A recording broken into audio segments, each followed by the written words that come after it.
மார்கழி 7ஆம் நாள் இன்னைக்கு பிரம்ம முகூர்த்தத்தில் விளக்கெல்லாம் ஏற்றி கோலம் நல்லபடியாக போட்டாச்சு. ஸோ பிரபஞ்சத்துக்கு நம்ம நன்றியை சொல்லிக்கிட்டு நம்ம வேலையை ஆரம்பிக்கணும். இந்த மார்கழி மாதத்துல நம்ம ஆண்டாளுடைய அந்த பெருமையை இன்னைக்கு பார்க்க போறோம். ஆண்டாள் பெரியாளருடைய நந்தவன தோட்டத்துல அவதரிச்சாங்க. கலியுகத்துல பகவானுக்கு உதவி புரியறதுக்கு ஆண்டாள் பூமாதேவி தான் ஆண்டாளா அவதரிச்சாங்க. இது நிறைய பேருக்கு தெரிஞ்சிருக்கும்.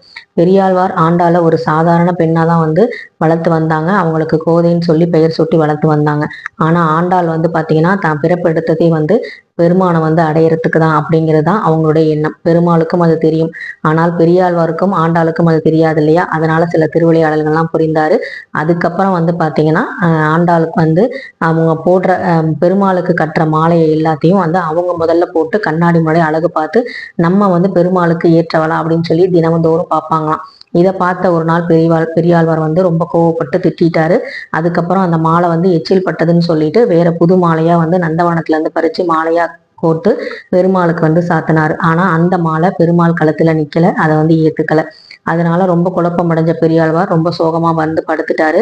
அப்ப கனவுல பெருமாள் தோன்றி, நான் ஆண்டாள் எனக்காக பிறந்தவங்க, அவங்கள அவங்க போட்ட மாலையை தான் நான் விரும்புறேன், அந்த மாலையை தான் எனக்கு நீ சூட்டணும்னு சொல்லி கனவுல சொல்லியிருக்காங்க. அதனாலதான் ஆண்டாளுக்கு சூடி கொடுத்த சுடற்கொடி அவங்க சூடிட்டு அதுக்கப்புறம் தான் அது திருமால் களத்துக்கே போகுது.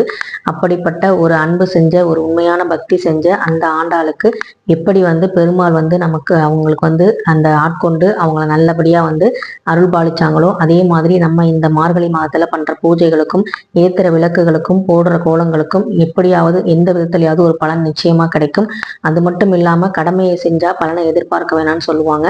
நம்ம கடமையை கரெக்டா செஞ்சா அந்த ஆண்டவனே அதற்குரிய பலனை நிச்சயமா கொடுப்பாங்க.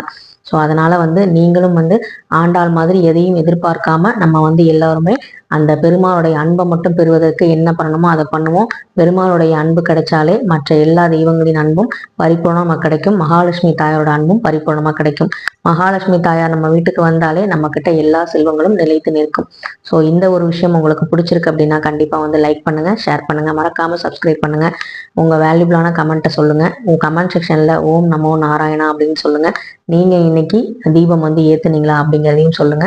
அதோட மட்டும் இல்லாம திருவரங்கத்துல பகல் 10 நடந்துகிட்டு இருக்கு உற்சவ விழா. இன்னைக்கு 3ஆம் நாள்.